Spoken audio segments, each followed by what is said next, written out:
আমার নাম লাভলি, আমি ১৭ বছর বয়সী। আপনি আমার বয়স এবং নাম থেকে অনুমান করতে পারেন যে আমি দেখতে কেমন হতে পারি। আমি একটি ছোট শহরে থাকি। আমার বাড়ি বড় নয়, কিন্তু আমার জন্য এটি পৃথিবীর সবচেয়ে সুন্দর কোণ। মা, বাবা এবং আমার ছোট ভাই আদিত্য, শুধু আমাদের ছোট্ট পরিবার। শহরের গলিতে সবাই একে অপরকে চেনে, কিন্তু একটি বাড়ি সবসময় অদ্ভুত ছিল, শেখর কাকার বাড়ি। শেখর কাকার সম্পর্কে কেউ বেশি কিছু জানে না। তিনি প্রায় ৫০ বছর বয়সী, কিন্তু তার চোখে একটি অদ্ভুত খালি ভাব দেখা যায়, যেন কোনো অসম্পূর্ণ গল্প যা শোনার কেউ নেই। তিনি বেশিরভাগ সময় তার বাড়িতেই থাকেন, এবং যখন বাইরে আসেন, শুধুমাত্র সবজি কিনতে বা কোনো জরুরি কাজে। কিন্তু আমার তার সাথে প্রথম দেখা খুবই অদ্ভুত এবং ভয়ানক ছিল। সেই সন্ধ্যার সময় ছিল।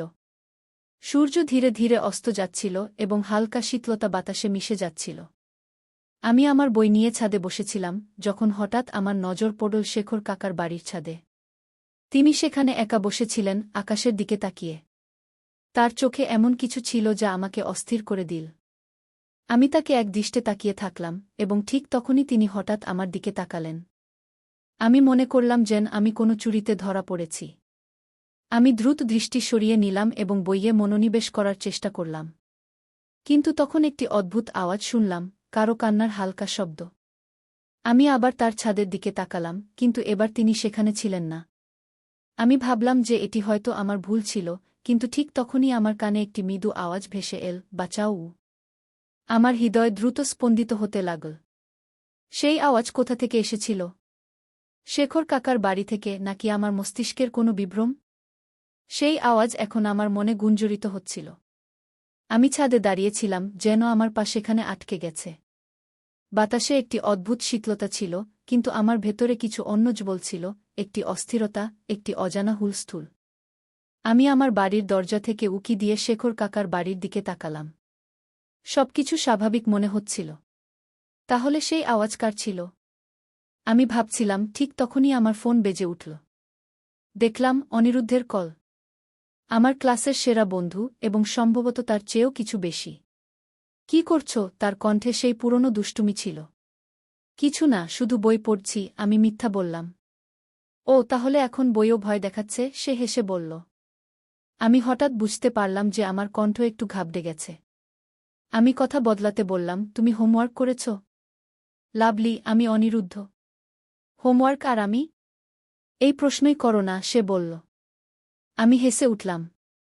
তার কথা শুনে মন সবসময় হালকা হয়ে যেত, কিন্তু আজ কিছু আলাদা ছিল।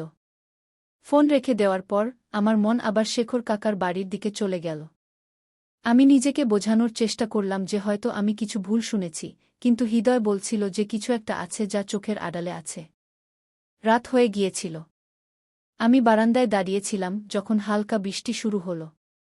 ঠান্ডা বাতাস আমার মুখ স্পর্শ করে গেল, এবং অদ্ভুত ব্যাপার ছিল যে সামনে শেখর কাকাও তার জানালা থেকে বাইরে তাকিয়েছিলেন, ঠিক আমার দিকে। আমাদের চোখ কিছু সেকেন্ডের জন্য মিলিত হল, এবং সেই মুহূর্তে কিছু অনুভব হল, কিছু অকথিত, কিছু অজানা। আমার মনে হল যেন তার চোখে একটি গল্প আছে যা তিনি বলতে চান, কিন্তু শব্দে বলতে পারেন না। তুমিও কি বৃষ্টিতে ভেজা পছন্দ কর? আমার কানে আবার সেই আওয়াজ ভেসে এল। কিন্তু এবার এই আওয়াজ শেখর কাকার ছিল। আমি চমকে গেলাম। তিনি এর আগে কখনো আমার সাথে কথা বলেননি। আমি বুঝতে পারলাম না কি উত্তর দেব।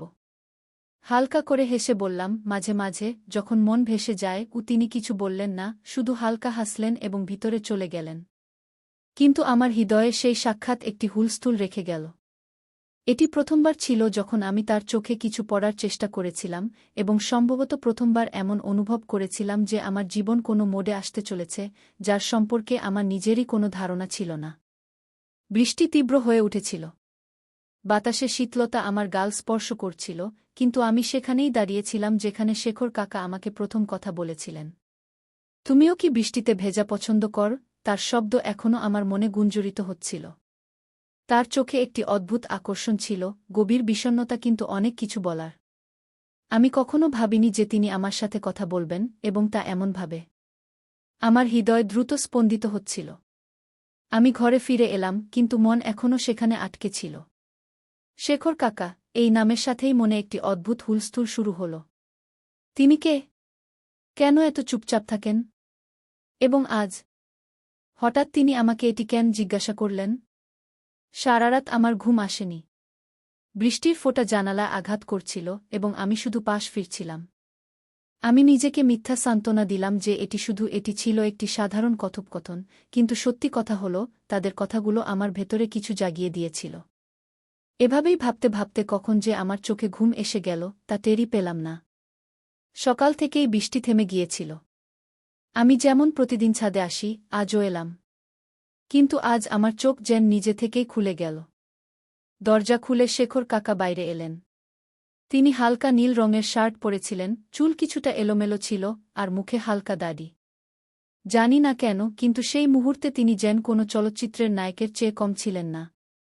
আমি নিজেই নিজের উপর হেসে ফেললাম। আমি কি ভাবছি? তিনি তো আমার চেয়ে বয়সে অনেক বড়। কিন্তু এই চিন্তা থেকে নিজেকে সরিয়েও নিতে পারছিলাম না। হঠাৎ তিনি আমার দিকে তাকালেন।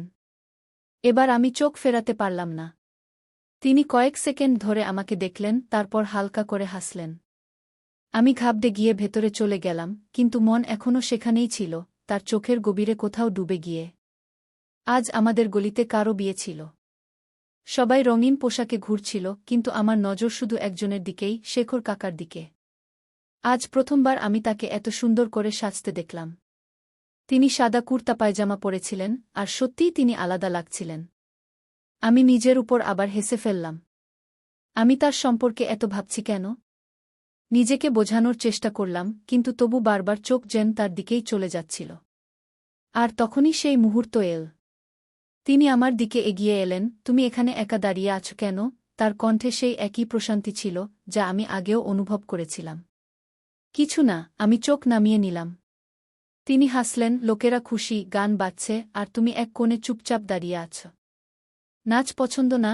আমি হালকা করে হেসে মাথা নাড়লাম। পছন্দ, কিন্তু আমি কারো সাথে নাচ করি না। কি? তিনি পকেট থেকে হাত বের করে আমার দিকে বাড়িয়ে দিলেন। তাহলে আজ আমার সাথে করবে? আমার বুক ধড়াস করে উঠল। চারপাশে সবাই ছিল, কেউ দেখে ফেলতে পারত। কিন্তু সেই মুহূর্তে আমার দুনিয়ায় শুধু দুজন মানুষ ছিল, আমি আর শেখর কাকা। আমি তার চোখের দিকে তাকালাম। তিনি প্রথমবার এত কাছাকাছি। আমি কি সত্যিই তার সাথে নাচ করব? নিজেকে জিজ্ঞেস করলাম। তার চোখে এক অদ্ভুত প্রশান্তি ছিল, যেন সবকিছু থেমে গেছে।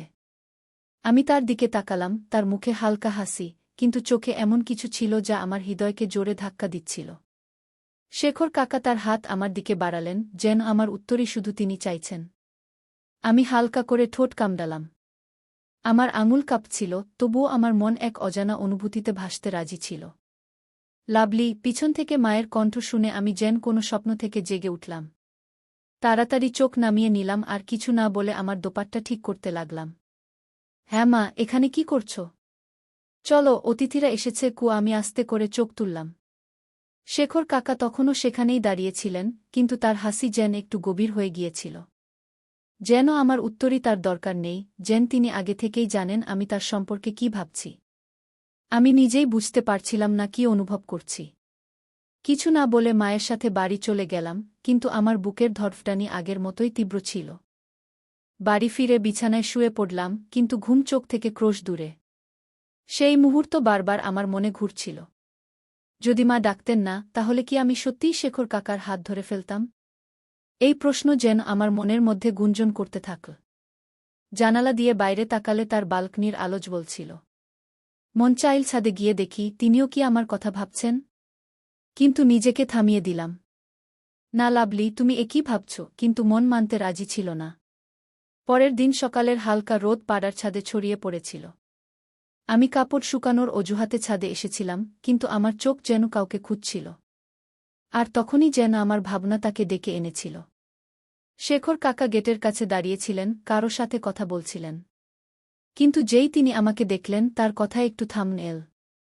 তিনি থামলেন, হালকা করে হাসলেন, আর আমি হঠালে এবং আবার কথোপকথনে ফিরে এলাম, কিন্তু আমি জানতাম তাদের মন এখনও আমার দিকে ছিল। আমি দ্রুত কাপড় শুকিয়ে নিচে নেমে এলাম, কিন্তু আমার মন সেখানেই আটকে রইল। সন্ধ্যায় বাড়িতে হুলস্থুল ছিল। মা রান্নাঘরে ছিলেন, বাবা খবরের কাগজ পড়ছিলেন, আর আমি জানালার পাশে বসে ছাদের দিকে তাকিয়েছিলাম। মন অস্থির হয়ে উঠছিল। আমি বুঝতে পারছিলাম না যে এসব কি হচ্ছে। শেখর কাকার জন্য এই টানাটানি কেন বাড়ছে? অনেক প্রশ্ন ছিল কিন্তু উত্তর কোনোটি ছিল না। হঠাৎ গলিতে শোরগোল শুনে আমি বাইরে উকি দিয়ে দেখলাম শেখর কাকা তার বাইক স্টার্ট করছিলেন। তিনি সম্ভবত কোথাও যাচ্ছিলেন, কিন্তু যাওয়ার আগে তিনি একবার আমার জানালার দিকে তাকালেন। আমার হাত পা যেন অবশ হয়ে গেল। এ কি কাকতালীয় ছিল, নাকি তিনি ইচ্ছে করে আমার দিকে তাকিয়েছিলেন? আমার মন বলছিল যে এটি শুধু কাকতালীয় হতে পারে না। তার বাইক ধীরে ধীরে গলি থেকে বেরিয়ে গেল, কিন্তু আমার হৃদয় তখনও সেখানেই আটকে ছিল। রাতে আমি বিছানায় শুয়েছিলাম, কিন্তু চোখে ঘুম ছিল না। যখনই চোখ বন্ধ করতাম, শেখর কাকার সেই গভীর দৃষ্টি আমার সামনে ভেসে উঠত। আমি পাশ ফিরলাম, বালিশটা জোরে চেপে ধরে নিজেকে বোঝাতে লাগলাম, লাভলি, এটা ভুল। তুমি এত ছোট, আর তিনি তোমার চেয়ে এত বড়, কিন্তু হৃদয়ের কাছে যুক্তি টেকে না। মন চাইছিল ছাদে উঠে ঠান্ডা হাওয়ায় নিজেকে সামলে নেওয়ার চেষ্টা করি। কিন্তু ঠিক যখন আমি ঘর থেকে বেরোলাম, হঠাৎ মোবাইলে একটি মেসেজ এল, ছাদে আসো। আমি চমকে স্ক্রিন দেখলাম, নম্বরটি অচেনা ছিল, কিন্তু হৃদয় থেকে আমি জানতাম যে এটি শেখর কাকাই ছিলেন। চাঁদনী রাত তার নরম আলো ছড়িয়ে দিচ্ছিল, হাওয়া ধীরে ধীরে বইছিল, কিন্তু আমার ভেতরে একটা অদ্ভুত অস্থিরতা ছিল।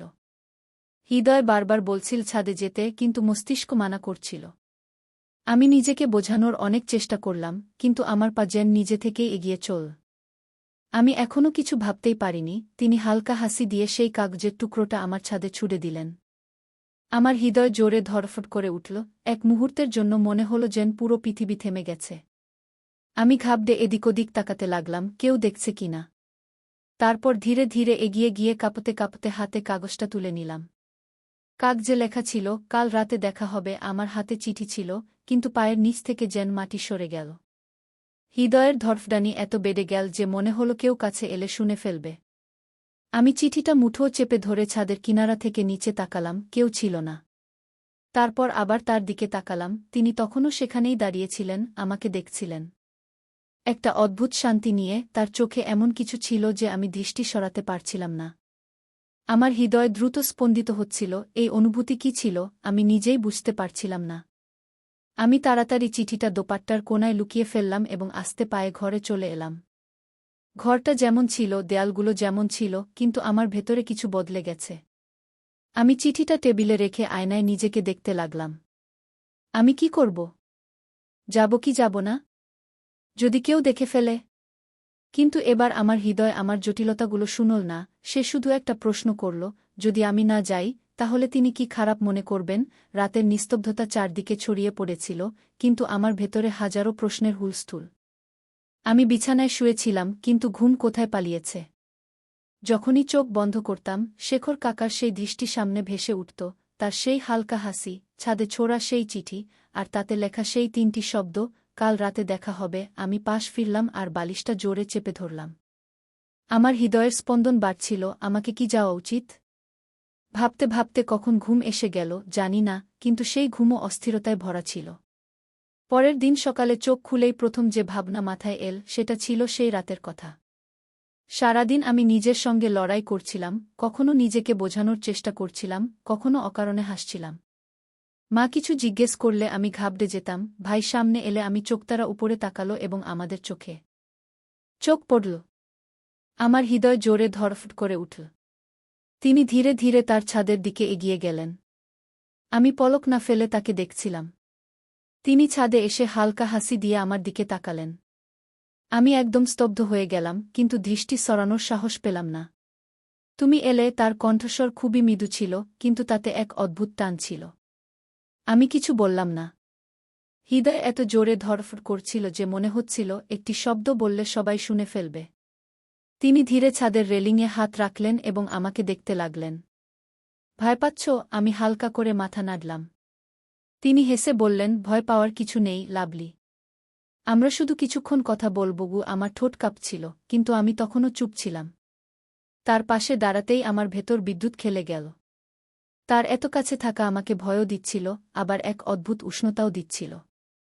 তোমাকে দেখে মনে হয় না তুমি এত ছোট, তিনি হালকা করে বললেন। আমি চমকে তার দিকে তাকালাম। তার চোখে সেই দৃষ্টির জাদু ছিল যা আমাকে অসহায় করে দিয়েছিল। আমি সাহস করে জিজ্ঞাসা করলাম, আপনি আমাকে কেন ডাকলেন? তিনি কিছুক্ষণ চুপ থেকে বললেন, সম্ভবত তোমাকে দেখে কিছু অনুভব হয়। গিয়ে আমার হৃদয় জোরে ধড়ফড় করে উঠল। আমি বুঝতে পারছিলাম না তিনি কি বলতে চাইছেন, কিন্তু তার ভাষায় এমন কিছু ছিল যা আমাকে নিজেকে থামাতে দিচ্ছিল না। রাত আরও গভীর হচ্ছিল। বাতাস তীব্র হয়ে উঠছিল, কিন্তু আমার হৃদয়ের শব্দের কাছে সবই মৃদু মনে হচ্ছিল। আমি কি ঠিক করছি, নাকি এমন কোনো পথে হাঁটছি যেখান থেকে ফিরে আসা কঠিন হবে? আমি শেখর কাকার চোখে তাকিয়েছিলাম, কিন্তু কিছু বুঝতে পারছিলাম না। তার শব্দে যে অনুভূতি ছিল তা আমার ভেতর পর্যন্ত পৌঁছাচ্ছিল। হৃদয় বলছিল এখান থেকে পালাও, কিন্তু মস্তিষ্ক তখনও প্রশ্ন করছিল এটা কি ঠিক? তিনি ধীরে আমার মুখের দিকে তাকালেন, যেন আমার মনের জটিলতা বুঝতে চাইছেন, তারপর হাসলেন। তুমি কিছু বলবে না? আমার ঠোঁট শুকিয়ে গিয়েছিল। আমি হালকা করে মাথা নাড়লাম। ঠিক আছে, তাহলে শুধু চুপ করে দাঁড়িয়ে থাকবে। তিনি ছাদের রেলিংয়ে দুটি হাত রাখলেন এবং কিছুক্ষণ আমাকে দেখতে থাকলেন। তার দৃষ্টিতে এক অন্যরকম কথা ছিল, নরম কিন্তু গভীর। আমি অনুভব করলাম আমার হৃদয় তখনও খুব জোরে ধড়ফড় করছে। আমি নিজেকে সামলে বললাম, আপনি আমাকে কেন ডাকলেন? তিনি হালকা করে হেসে বললেন, তোমাকে না ডাকলে তুমি আসতে। আমি দৃষ্টি নিচু করলাম। সত্যি বলতে কি, যদি তিনি পাথর না ছুড়ে দিতেন তাহলে আমি নিজেকে থামিয়ে দিতাম। কিন্তু এখন আমি এখানে দাঁড়িয়েছিলাম তার সামনে, কোনো উত্তর ছাড়াই। হঠাৎ তিনি তার হাত বাড়িয়ে দিলেন। এসো বসি। কি আমি একটু শঙ্কিত হলাম, কিন্তু ধীরে ধীরে পা বাড়ালাম এবং তার পাশে গিয়ে ছাদের দেয়ালে বসলাম। আমার হাত ঠান্ডা হয়ে গিয়েছিল। বাতাসে হালকা শীতলতা ছিল, কিন্তু আমার ভেতর অন্যরকম উষ্ণতা ছুটছিল। তোমার বয়স 17 বছর, তাই না? তিনি হালকা করে জিজ্ঞাসা করলেন। আমি মাথা নাড়লাম। হ্যাঁ গো। আমি ভেবেছিলাম তুমি এর চেয়ে বড়। ও তার কণ্ঠে এক অদ্ভুত কোমলতা ছিল। তোমার চোখ অন্য মেয়েদের মতো নয়। এতে আরও কিছু আছে, এমন কিছু যা টেনে নেয়। আমার হৃদয় জোরে ধড়ফড় করে উঠল। আমি জানতাম না এর কি উত্তর দেব। আমি আমার আঙুলগুলো জড়িয়ে নিচের দিকে তাকিয়ে রইলাম। তিনি আমার দিকে একটু ঝুঁকলেন। ভয় পাচ্ছ? আমি হালকা করে মাথা নাড়লাম। না। তিনি হেসে আমার মুখটা তার আঙুল দিয়ে একটু উপরে তুললেন। মিথ্যা বলছ। তোমার চোখ অন্য কথা বলছে। আমার শ্বাস আটকে গেল। তার আঙুলের হালকা স্পর্শ যেন আমার পুরো শরীরে শিহরণ ছড়িয়ে দিল। আমি তৎক্ষণাৎ দৃষ্টি সরিয়ে নিলাম এবং নিজেকে একটু পিছিয়ে নিলাম। তিনি আমাকে কিছুক্ষণ দেখলেন, তারপর আবার রেলিংয়ের দিকে ফিরে গেলেন। তুমি জানো লাভলি, যখন প্রথম তোমাকে দেখেছিলাম তখনই বুঝেছিলাম তুমি বাকিদের থেকে আলাদা। আমি চমকে তার দিকে তাকালাম। কিভাবে? তিনি এক গভীর শ্বাস নিলেন। তোমার চোখে প্রশ্ন থাকে, অন্য মেয়েদের মতো শুধু স্বপ্ন নয়। আর এটাই আমাকে ভালো লেগেছে। আমার হৃদয় দ্রুত স্পন্দিত হতে লাগল। আমি জানতাম না এর মানে কি, কিন্তু তার শব্দগুলো আমার ভেতর এক অদ্ভুত অনুভূতি ছড়িয়ে দিয়েছিল। রাত আরও গভীর হয়ে গিয়েছিল। দূর কোথাও কুকুরের ঘেউ ঘেউ শব্দ আসছিল। পরিবেশে নিস্তব্ধতা ছিল, কিন্তু আমার ভেতর এক ঝড় বয়ে যাচ্ছিল। আমি সাহস করে জিজ্ঞাসা করলাম, আপনি আমার কাছ থেকে কি চান শেখর কাকা? তিনি আমার দিকে তাকালেন। তার ঠোঁটে হালকা হাসি ছিল। এই প্রশ্ন তুমি নিজেকেই জিজ্ঞাসা করো লাভলি। তুমি আমার কাছ থেকে কি চাও? তার এই কথা শুনে আমি এক পলকের জন্য স্তব্ধ হয়ে গেলাম। আমার কাছে কোনো উত্তর ছিল না, বা সম্ভবত ছিল, কিন্তু আমি তা স্বীকার করতে ভয় পাচ্ছিলাম। আমি তার চোখে তাকিয়েছিলাম, কিন্তু এখন সেখানে আগের মতো কোমলতা ছিল না। এখন সেখানে অন্য কিছু ছিল, এমন কিছু যা আমার ভেতর অস্থিরতা তৈরি করছিল। শেখর কাকা, তুমি যে প্রশ্ন আমাকে করেছিলে, তুমি আমার কাছ থেকে কি চাও, তার উত্তর আমার কাছে ছিল না। অথবা ছিল, কিন্তু আমি তা নিজের কাছ থেকেও লুকিয়ে রেখেছিলাম। আমি আমার দৃষ্টি নিচু করে নিলাম। হৃদয়ের ধড়ফড়ানি যেন পুরো পরিবেশে গুঞ্জরিত হচ্ছিল। শেখর কাকা কিছুক্ষণ চুপ থাকলেন, তারপর একটি গভীর শ্বাস নিয়ে বললেন, সম্ভবত আমাদের এখন চলে যাওয়া উচিত। অনেক দেরি হয়ে গেছে। আমি মাথা নাড়লাম, কিন্তু পা যেন জমে গিয়েছিল। যাওয়ার ইচ্ছাই হচ্ছিল না, কিন্তু আমি এখানে আর থাকতেও পারছিলাম না। আমি নিজেকে জোর করে উঠিয়ে নিলাম এবং রেলিংয়ের ওপারে তাকালাম। চাঁদ এখন মেঘে ঢেকে গিয়েছিল, যেন আমার উৎকণ্ঠা অনুভব করছে। শেখর কাকা আমার দিকে তাকালেন। লাভলি, যদি আমি বলি যে আমি তোমাকে পছন্দ করি? আমার শরীরে বিদ্যুৎ খেলে গেল। আমি তাকে দেখলাম, কিন্তু তার মুখে কোনো সংকোচ ছিল না। তিনি খুব স্বাভাবিক ছিলেন, যেন তিনি একটি সাধারণ কথা বলেছেন। আমি জোর করে হাসার চেষ্টা করলাম। আপনি মজাক করছেন না? তিনি মৃদুভাবে মাথা নাড়লেন। না, আমি যা অনুভব করি তাই বলছি। আমার মনে হলো যেন আমার শ্বাস বন্ধ হয়ে গেছে। এটি কি সত্যিই ঘটছে? আমি কি সঠিক শুনছি? শেখর কাকা তখনও আমাকে দেখছিলেন। তার মুখে গম্ভীরতা ছিল, কিন্তু কোনো জোরাজুরি নেই, কোনো চাপ নেই। আমি কিছু বলার জন্য ঠোঁট খুললাম, কিন্তু কণ্ঠ গলা আটকে গেল। তারপর জানি না কেন আমার চোখে জল চলে এল। সম্ভবত ভয়, সম্ভবত উৎকণ্ঠা। আমি তাড়াতাড়ি আমার হাত দিয়ে তা মুছে ফেললাম। তুমি ভয় পেয়েছ? আমি মাথা নাড়লাম, না, শুধু আমি জানি না এটি সঠিক কি না। তিনি মাথা নিচু করলেন, তারপর কিছুক্ষণ পরে বললেন, এটি যদি ভুল হতো, তাহলে আমরা দুজনেই এটি অনুভব করতে পারতাম না। শব্দগুলি খুব সুন্দর ছিল, কিন্তু আমার মনে ঝড় তুলছিল। আমি তার থেকে দূরে সরে গিয়ে বললাম, সম্ভবত এখন আমাদের আর কখনো দেখা করা উচিত নয়। তার মুখে একটি মৃদু হাসি ফুটে উঠল। যদি তা হতো, তাহলে তুমি এখানে আসতেই না, লাভলি। আমার কিছুই মনে পড়ছিল না। আমি শুধু ঘুরে দাঁড়ালাম এবং দ্রুত পায়ে ছাদের সিঁড়ির দিকে এগিয়ে গেলাম। কিন্তু আমার হৃদয় সেখানেই রয়ে গেল, সেই ছাদে, শেখর কাকার সাথে। সেই রাতে ঘুম আসেনি।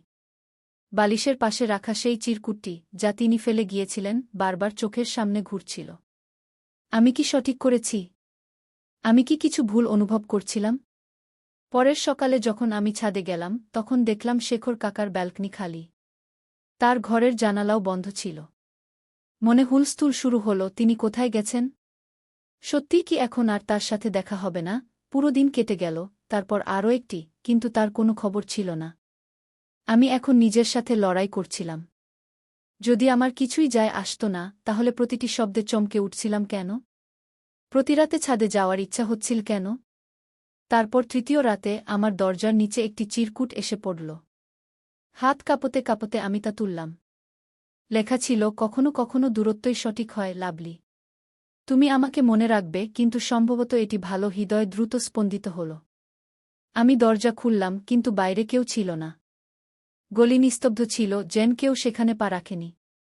শেখর কাকা এখন আমার জীবন থেকে চলে গিয়েছিলেন। আর আমি ঠিক সেখানেই ছিলাম, অসম্পূর্ণ, উৎকণ্ঠিত, কিন্তু এখন সম্ভবত সবকিছু শেষ হয়ে গিয়েছিল। তাই বন্ধুরা, গল্পটি পছন্দ হলে ভিডিওটি লাইক করুন এবং একটি সুন্দর কমেন্ট করে জানান।